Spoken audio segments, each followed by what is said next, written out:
성경 말씀 보겠습니다. 성경 말씀은 마태복음 제4장 18절에서 22절 말씀입니다. 마태복음 제4장 18절에서 22절 말씀.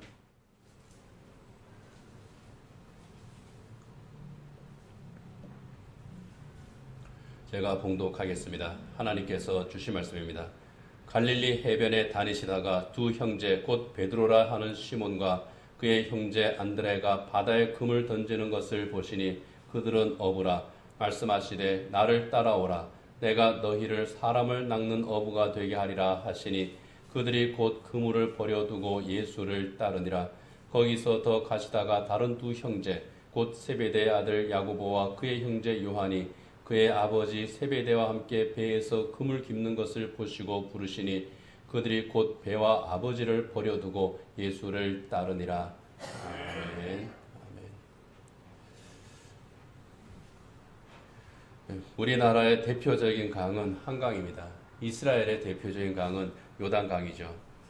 이 요단강은 이스라엘 국토를 북쪽에서 남쪽까지 끝까지 이제 이어가는 그런 강입니다. 북부에 헐몬산이 있고 거기 이제 그쪽에 또 텔단이라고 하는 곳이 있습니다. 거기에서부터 요단강이 시작해서 쭉 남쪽으로 내려오다가 갈릴리 바다를 지나서 남쪽 사해까지 흘러갑니다. 갈릴리 바다라고 부르지만은 실제로는 호수지요. 호수인데 규모가 꽤 큽니다. 그 길이가 남북으로 길이가 한 21km 정도, 그리고 또 동서로 너비가 한 12km 정도 됩니다. 그래서 갈릴리 호숫가에 서서 보면은 바다처럼 굉장히 넓어요. 바다처럼 보입니다. 그래서 복음서에서는 갈릴리 바다 그리고 게네사렛 호수 그렇게 이제 혼용해서 부릅니다. 바다 같은 호수가 이 갈릴리 바다입니다. 이 갈릴리 해변에서 어부 형제가 그물을 내리고 있었습니다. 그물을 내리고 있던 그 형제에게 예수님께서 다가오셨죠. 회개하라, 청이 가까웠다. 이 복음을 전하시던 예수님께서 형제 곁을 지나가시다가 나를 따라오라. 내가 너희를 사람을 낚는 어부가 되게 하겠다. 이렇게 부르셨습니다. 예수님의 부름을 받은 형제, 즉시 그물을 내렸습니다. 즉시 그물을 버려두고 예수님을 따라갑니다. 이 형제가 바로 베드로와 안드레죠. 예수님께서 베드로와 안드레 형제를 부르신 후에 계속 갈릴리 해변을 걸어가셨습니다. 가다 보니까 그물을 깁고 있던 또 다른 형제 야고보와 요한이 보였습니다. 예수님께서 다시 그들을 부르셨습니다. 야고보와 요한 형제도 예수님을 따라 나섰습니다. 이 네 사람이 예수님의 첫 제자입니다. 이들 가운데에서 가장 먼저 예수님을 만난 사람은 누구였을까 하는 거죠. 물론 베드로와 안드레 형제가 고기 잡는 그 현장에 나타나셨으니 베드로와 안드레 형제입니다. 그런데 그 둘 중에 누구를 먼저 만나셨느냐? 그리고 예수님께서 그들을 부르셨을 때에 그것이 처음 만난 자리이냐 할 때 그것은 아니라는 겁니다. 요한복음 1장에 보면은 요단강에서 세례 요한이 사람들에게 세례를 주는 그런 장면들이 있습니다. 그때 예수님께서 세례 요한에게 세례를 받으시죠. 세례 요한은 자기에게 세례를 받으러 오는 예수님을 보고 세상 죄를 지고 가는 하나님의 어린 양이라고 소개를 했습니다. 그리고 예수님께 세례를 베풀었어요. 그 다음 날입니다. 세례 요한이 자기 제자들과 함께 있다가 저쪽에 걸어가시는 예수님을 발견합니다. 예수님을 가리키면서 제자들에게 또 말합니다. 보라, 하나님의 어린 양이다. 그 말을 들은 제자들 가운데 두 사람이 예수님을 찾아갑니다. 그리고 예수님과 깊은 대화를 나누었습니다. 어떤 대화를 나누었는지 성경에 소개되어 있지 않지만은 예수님과 깊은 대화를 나눈 그 제자 중에 한 사람이 이분은 정말 하나님께서 우리에게 보내신다고 하셨던 그 메시아구나 하는 확신이 들었습니다. 자기 형을 찾아갔어요. 형에게 말합니다. 내가 메시아를 만났습니다. 그래? 그럼 같이 가보자. 그래서 이 형제가 예수님을 다시 찾아왔습니다. 자기 형을 데리고 온 바로 그 세례 요한의 제자가 안드레입니다. 안드레를 따라왔던 형이 바로 베드로죠. 그러고 보면은 안드레와 베드로의 이 형제는 이미 예수님을 만났던 것으로 우리가 생각할 수 있습니다. 그런데 성경에 여기에 대해서 말씀하고 있지는 않습니다. 어떤 이유에서인지 이들은 예수님과 다시 헤어졌습니다. 그리고 본래 자기들의 직업이었던 어부의 자리로 돌아간 거죠. 예수님께서 메시아라는 것을 알고 자기 형까지 데리고 온 다음에 바로 예수님을 따라간 것이 아니라 잠시 예수님과 헤어졌다고 하는 겁니다. 왜 그랬을까? 아마 예수님께서 광야에서 40일을 금식하며 기도하시던 그 기간 때문이 아니었을까 하는 겁니다. 예수님께서 40일 금식하며 기도하신 후에 마귀의 시험을 물리치셨습니다. 그리고 이제 복음을 전하기 시작하신 거죠. 복음을 전하시면서 예수님께서는 갈릴리 지역을 다니셨고, 그리고 예수님께서 주 무대로 삼았던 이 가버나움에 있는 해변, 그 해변에서 물고기를 잡고 있던 베드로와 안드레 형제를 다시 만나신 겁니다. 그리고 나를 따라오라고 말씀하셨고, 베드로와 안드레는 이 말씀에 즉시 순종을 합니다. 그리고 야고보, 요한 형제와 함께 예수님의 제자의 길을 걸어가기 시작했습니다. 그런 면에서 보면은 예수님께서 이들을 제자로 부르실 때에 충동적으로 따라간 것은 아니라고 하는 것을 우리가 알 수 있습니다. 그냥 아무 생각도 없이 따라오라 그러니까 따라가자 그랬던 것이 아니라는 겁니다. 이미 예수님을 만나서 우리 예수님에게서 복음을 들은 이 안드레와 베드로,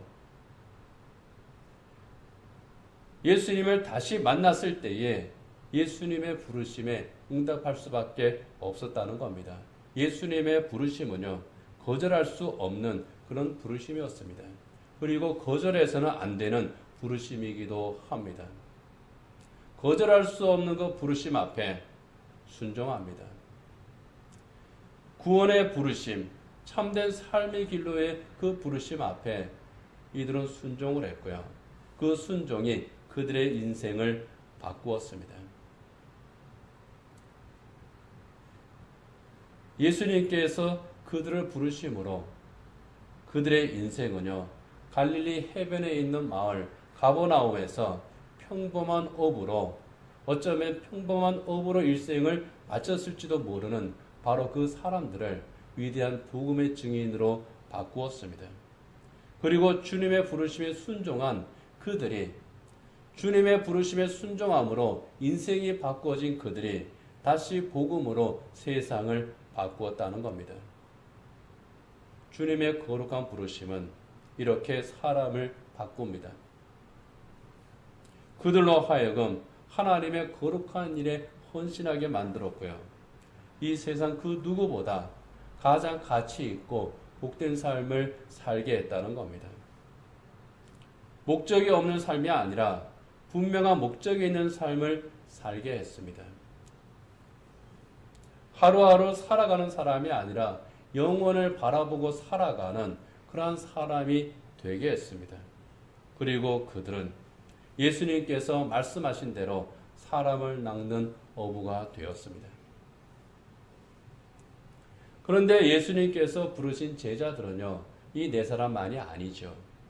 마태복음 16장이나 마가복음 3장, 또 누가복음 6장에 보면은 예수님께서 예수님을 따르던 수많은 사람들 가운데에서 12명을 따로 불러서 제자로 삼으시는 대목이 나옵니다.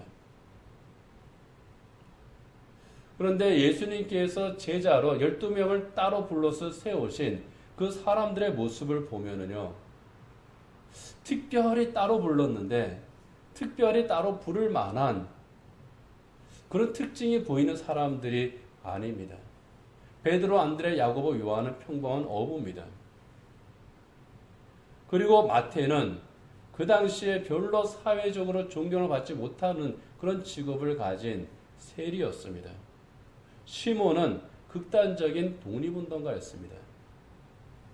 그 외에도 이 사람은 참 대단한 사람이다. 예수님을 따르던 그 많은 사람들 가운데에서 예수님께서 따로 구별할 만한 사람, 앞으로 주님께서 세우시는 교회의 리더가 될 만한 정말 탁월한 능력을 가진 사람이다. 그런 것이 보이는 사람들은 아니었다는 겁니다. 보통 사람들이에요.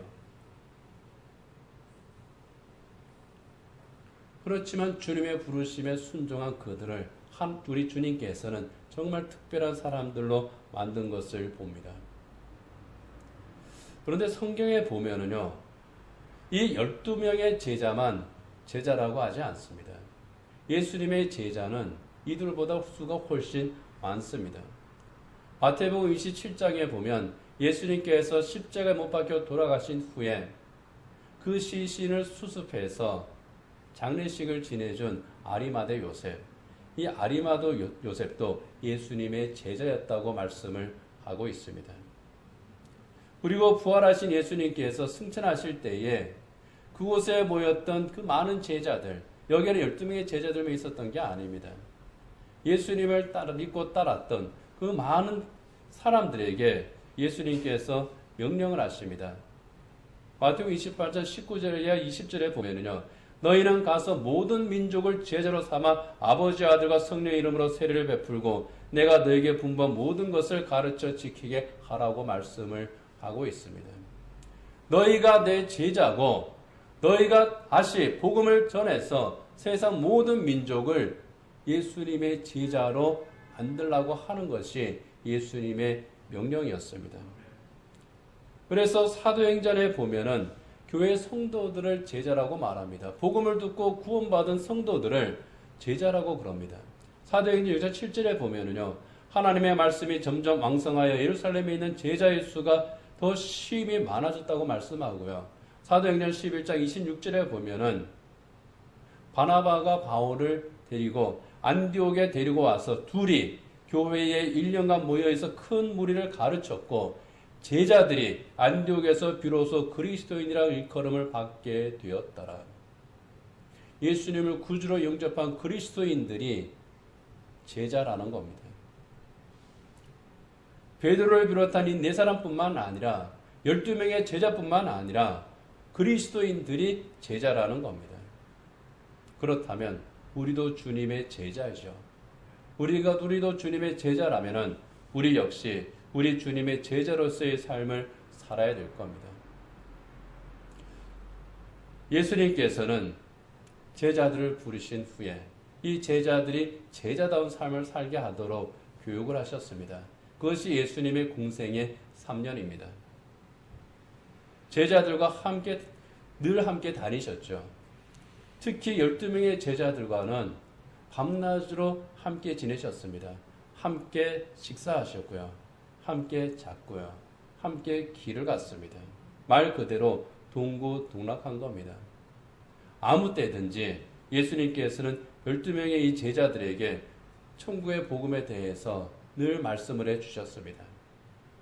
많은 사람들이 있는 곳에서도 함께 복음을 전하고 그리고 복음을 전한 후에 다시 제자들에게 따로 그것을 풀어주십니다. 밤낮으로 바울이 에베소 교회 교인들을 밤낮으로 말씀으로 양육한 것처럼 정말 밤낮으로 제자들을 말씀으로 양육하셨습니다. 그러면서 예수님께서 그리스도이심을 알게 했습니다. 왜 그렇습니까? 복음의 증인이 되어야 되기 때문입니다. 그들이 전하는 구원의 복음을 듣고 수많은 사람들이 주님의 부르심에 응답해야 되기 때문입니다.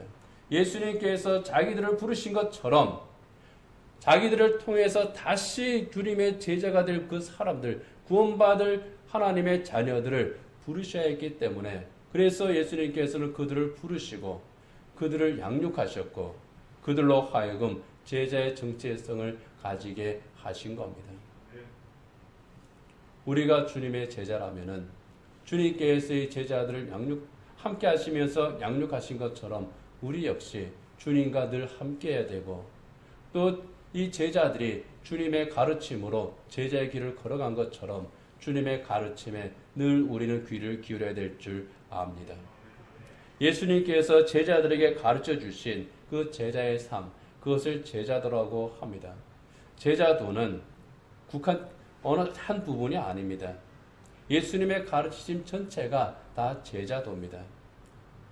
산상수훈도, 우리가 곧 살펴보게 될 산상수훈도 제자도입니다.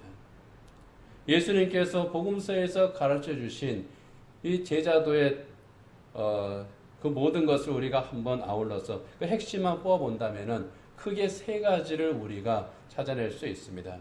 그 첫 번째는 사랑하는 겁니다.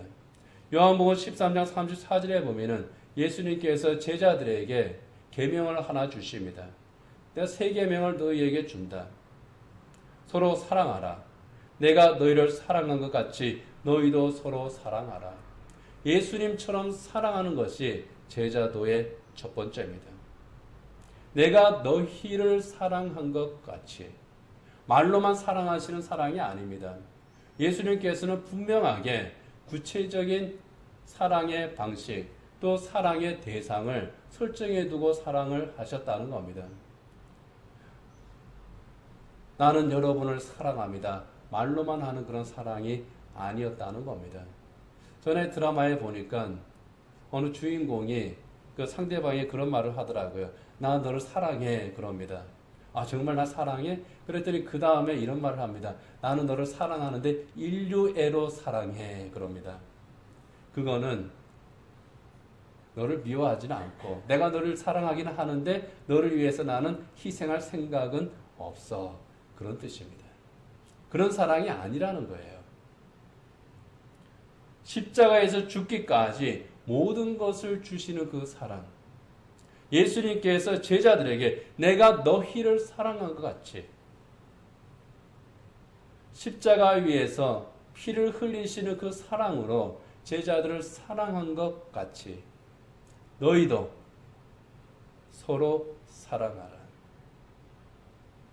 예수님께서 대상에 있는 사랑, 희생이 있는 사랑을 하신 것처럼 우리 역시 대상이 있는 사랑, 희생이 있는 그 사랑, 그리고 예수님의 마음을 품는 그 사랑을 하라는 겁니다.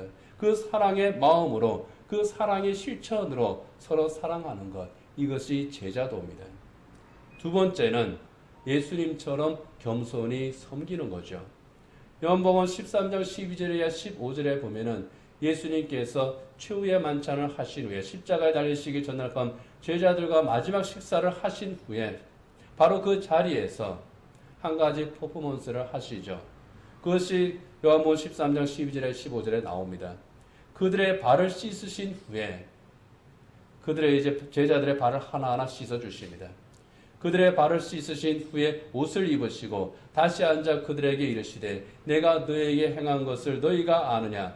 너희가 나를 선생이라 또는 주라 하니 너희 말이 옳도다. 내가 그러하다. 내가 주와 또는 선생이 되어 너희 발을 씻었으니 너희도 서로 발을 씻어주는 것이 옳으니라. 내가 너희에게 행한 것 같이 너희도 행하게 하려 하여 본을 보였노라. 내가 너희의 발을 씻어줬지 않느냐. 그것처럼 너희도 서로 발을 씻어줘라. 내가 너희에게 은혜를 베풀지 않았느냐. 그 은혜가 무엇인지 알지? 그러면 받은 그 은혜를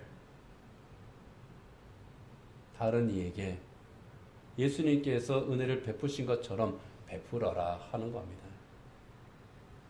내가 너희에게 행한 것 같이 너희도 행하게 하려 하여 본을 보였노라. 섬기게 하기 위해서 내가 섬김의 본을 보였다는 겁니다. 선생으로서 너희 발을 씻긴 것처럼 너희도 서로 발을 씻겨 주어라. 발은요, 여러 가지 의미가 있겠지만 예수님께서 말씀하실 때 그것은 더러운 것을 말합니다. 먼지로 더러워진 그 발이에요. 형제의 더러워진 것, 허물, 그것을 정죄하고 밀어내고 외면하는 것이 아니라 잡아주고 닦아주고 품어주라는 겁니다.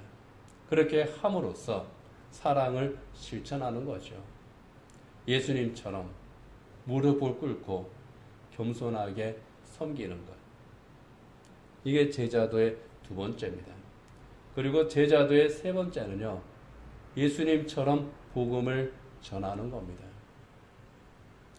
예수님께서는 사역을 시작하실 때부터 복음을 전하셨죠. 복음을 전하실 때에 거침이 없었습니다. 사람의 눈치를 보지를 않았습니다. 천국 복음을 있는 그대로 전하셨습니다. 예수님의 가슴 속에는 구원의 복음밖에 없었습니다.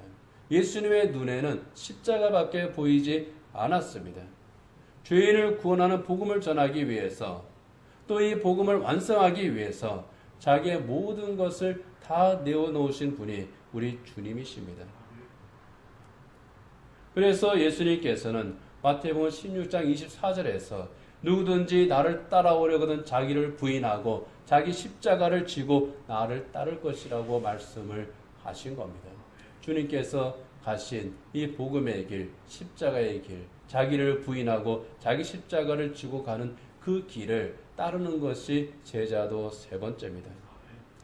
장자라고 하는 책이 있습니다. 여기에 보면은 역보역추라고 하는 그러한 그 사자성어가 하나 나옵니다. 스승이 걸어가면 따라서 걸어가고 스승이 뛰면 따라서 뛴다, 그런 뜻이에요. 여기에서 일보일추 그런 말도 이제 나오기도 했습니다. 공자의 제자 안회가 한 말입니다. 나는 스승님이 걸어가면 걸어가고요, 스승님이 뛰면 뛰어갑니다. 이게 제자의 길입니다. 그런 뜻으로 이제 안회가 말한 겁니다. 스승을 닮는 거죠. 이 말처럼 예수님의 제자들, 예수님을 닮는 길을 걸어갔습니다. 자기를 부인하는 것, 나에게 주신 그 십자가를 지고 걸어가는 것. 이게 예수님을 닮는 것이기 때문에 그 길을 따라간 겁니다. 가룟 유다를 제외하고는요, 이 제자들 모두가 복음을 전하는 사명의 일생을 바쳤습니다. 교회사에 의하면은 모든 제자들이 순교를 했습니다. 베드로만 순교한 게 아닙니다. 사도행전에는 베드로와 야고보의 순교만 나오기 때문에 그들만 순교했겠구나, 아닙니다. 모든 제자가 다 순교를 했습니다. 예수님께서 가신 그 십자가의 길을 걸어간 겁니다. 오직 하나, 복음을 전하면서 간 겁니다. 이게 제자의 길입니다. 예수님을 만난 사람들, 예수님의 부름에 응답하여 구원받은 사람들, 그들은 죄에 대해서 죽고 의에 대하여 산 하나님의 사람들이라고 말씀을 합니다. 옛사람은 죽고 하나님의 새 사람으로 다시 태어난 사람들이 그리스도인들입니다. 세상에 대해서 죽고 하나님에 대해서 산 사람들, 그들이 바로 예수님의 제자들이죠. 전에는 다른 삶을 살았지만은 예수 그리스도 안에서 새로운 삶을 살아가는 이 제자의 길을 걸어가는 사람들이 바로 그리스도인들입니다. 아내가 말한 것처럼 예수님께서 걸으면 걷고 뛰면 뛰는, 정말 예수님께서 좁은 문으로 들어가셨기에 우리도 좁은 문으로 들어가고, 예수님께서 가시밭길을 가셨기에 나 또한 가시밭길을 가겠습니다. 예수님께서 십자가의 길을 가셨기에 나 또한 십자가를 지고 주님을 따르겠습니다. 이렇게 예수님을 닮아가고 예수님을 따라가는 사람들이 바로 예수님의 제자들이고, 그들의 삶이 바로 제자도의 삶입니다. 예수님께서 제자들을 부르신 것은 바로 그렇게 나를 따르라고 하신 겁니다. 많은 사람들이 교회에 와서 예수님을 믿습니다. 신앙생활을 합니다. 예수님을 믿고 고백을 하면은 하나님의 자녀가 되고 천국 시민이 됩니다. 그런데 그들 가운데에서 정말 예수님의 제자로서의 삶을 살아가는 사람들, 그들은 그렇게 많은 것 같지는 않습니다. 예수님께서는 그러한 삶을 살라고 특별히 12명의 제자들을 불러 세우셨고 또 그러한 삶을 사는 그리스도인들을 또 제자라고 부르셨습니다. 그런 면에서 우리 성수교회는 단순하게 교회에 와서 예수 믿고 천국 가는 것을 소망하면서 살아가는 그런 사람들의 공동체가 아니라 그렇게 우리가 천국을 향해서 갈 때에 예수님의 제자로서 예수님을 따라가는 그런 제자들의 공동체가 될 수 있기를 원합니다. 분명한 목적을 가지고 살아가는 하나님의 자녀들이 될 수 있기를 원합니다. 어메이징 그레이스라고 하는 영화가 있었습니다. 몇 년 전에 방영된 영화인데요. 이 윌리엄 윌버포스라고 하는 사람의 실화죠. 이 윌리엄 윌버포스는 영국에서 노예 제도를 폐지하는 데에 가장 큰 공을 세운 사람입니다. 노예 제도 폐지하면 우리는 아브라함 링컨만을 이제 떠올리지만은 그보다 먼저 영국에서 노예 제도를 폐지하는 그런 일을 했던 그 사람들이 있었죠. 그 가운데 한 사람이 윌리엄 윌버포스입니다. 이 윌리엄 윌버포스는 젊은 날에는 좀 자기 멋대로 살았던 사람이라고 그래요. 세상 사는 재미가 참 좋았던 그런 젊은이였습니다. 친구들하고 만나서 술도 이제 마시고 그 다음에 이제 요즘을 말하면은 그 유흥가도 좀 돌아다니고 그런 삶, 좀 자유분방한 그러한 삶을 살았습니다. 그렇지만 이제 그를 위해서 늘 기도하는 그런 사람들이 있었죠. 그들의 가족이 이제 기도를 하고 또 이제 그 곁에는 존 뉴턴 목사님 같은 또 이제 위대한 목사님도 있었습니다. 이 윌버포스 안에 심어져 있던 믿음의 뿌리가 있었고 그 믿음의 뿌리를 돌보는 사람들이 있었던 겁니다. 윌버포스가 주님 앞으로 돌아옵니다. 주님 앞으로 돌아와서 내가 어떻게 살아야 되겠습니까? 주를 위해서 일생을 헌신하고 싶습니다. 그랬을 때 선택할 수 있는 것 중에 하나가 성직자가 되는 거죠. 그런데 존 뉴턴 목사님이 그걸 말립니다. 내가 볼 때 당신의 달란트는 성직자가 아니라 정치가입니다. 아마 이렇게 언변도 좋고 추진력도 있고 그랬던 모양이에요. 내가 볼 때 당신의 달란트는 정치가입니다. 그리고 또 가문도 정치가 집안이니까요. 정치를 하십시오. 그리고 정치인으로서 하나님께서 당신을 어떻게 사용하실지 그것을 찾으십시오. 윌버포스가 그것을 찾습니다. 노예 제도를 폐지하는 것. 하나님께서 창조하신 이 사람이 피부색이 다르다고 하는 이유만으로 노예가 돼서 짐승처럼 사는 것이 잘못된 거다. 이것을 바로 잡는 것이 하나님께서 내게 주신 사명이다. 법을 만드는 정치인으로서 내가 이 일에 헌신해야 되겠다. 결심하게 됩니다. 1787년 10월 28일 일기에 윌버포스는 이렇게 기록합니다. 전능하신 하나님은 내 앞에 노예무역의 금지와 풍속의 개혁이라는 두 가지 큰 목표를 놓으셨다. 존 뉴턴 목사님, 또 제임스 램지 목사님, 이러한 분들, 노예 제도가 잘못됐다고 하는 것을 역설을 하면서 또 폐지 운동을 하던 바로 그분들을 만나서 하나님께서 자기에게 주신 소명이 무엇인지 그것을 깨달은 겁니다. 왜 나를 정치인으로 부르셨는지 이것을 깨달았을 때에 노예제도 폐지에 일생을 헌신했습니다. 이게 윌버포스를 향한 우리 하나님의 부르심이죠. 제자로서 윌버포스를 부르심이죠. 이 부르심에 순종했습니다. 그리고 그 부르심에 합당한 삶을 살았던 겁니다. 하나님께서 나를 부르신 이유를 알고 그 부르심에 순종하고 또 부르신 일에 우리가 헌신할 때에 그 일은요 결코 작은 일이 아닙니다.